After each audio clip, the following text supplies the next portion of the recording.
Dito kami guys ngayon sa labas. So nilalakad-lakad ko lang yung aso namin. Ganito talaga pag medyo may libreng oras. So nilalakad-lakad ko to. Para naman kahit paano syempre makalanghap din siya ng sariwang hangin. So dito kami ngayon sa labas ng aming buildings. Pero di naman kami masyadong lalayo. Dito lang sa may malapit lang. Kasi nga kailangan ding ilabas to, iihi. Pero bihira naman tong tumae talaga sa labas. Iihi, pinapaihi lang namin. Sisi, ano yan? Amoy-amoy mo dyan. May inaamoy kasi siya eh. Tuwang-tuwa naman nakalabas siya eh. Kanina nung lumabas si Amo, alos gustong-gusto niyang lumabas, ikot ng ikot. Pupunta ng school yung dalawang bata eh. Sinamahan ng nanay. We go this way. Over here. Go. Let's go. Come here. Let's go. Come here. Oh.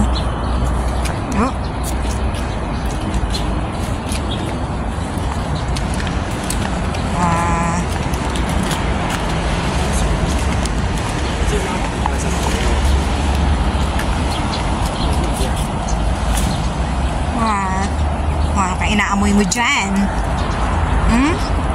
Bagong ano dito yung halaman, oh. Bagong tabas ba? Malenes. Sisi, come here. Ayaw ko masyadong papuntahin yan dyan sa may mga damuhan kasi minsan may mga tayo ng aso inaamoy-amoy niya. Siyempre, alaga ito eh.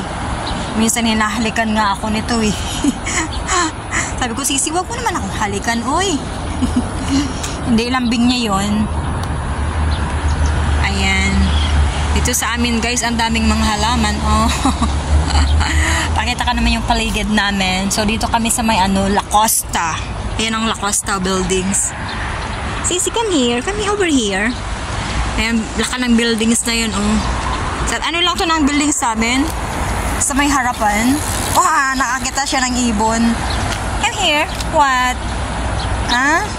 Tuwang-tuwa siya nung nakikita ng ibon eh. Come over here. Minsan kasi ano yan ang bike eh. Bike lane yan eh. So maglakad-lakad kami konti-konti pa. Come over here. Ayan sa may dulo na yan. Ano yan? Wigo Mall na yan eh. So minsan pumupunta kami dyan. Pero bibihira lang. Kasi hindi namin masyadong gamay ang mall na yan. Malaki rin yung mall na yan. Ayun, oh. Ayan, mall yan, oh. Sisi, what? Pag nakakita to ng kapwa niya, aso, ano yan? Siyempre, nagbebeso-beso rin sila. Ayan, baka makakita to ng aso, nagbebeso-beso.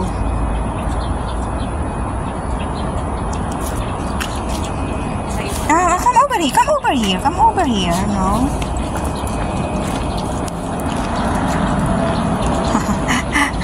Himala, tahimik siya. Hindi kasi siya pinansin eh. Nanahimik din siya eh. Tahimik din kasi, dinaanan lang siya.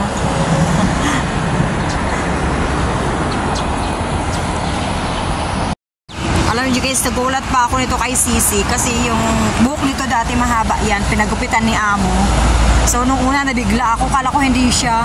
Nakilala ko lang yung mata, kala ko iba. Si Sisi rin pala. Pero sabi ko, ang ganda mo na ngayon Sisi ah. So makikilala mo naman yung aso kahit ano, sa mata niya. Kasi nung pagdating niya talaga, halos inalikan pa ako niyan.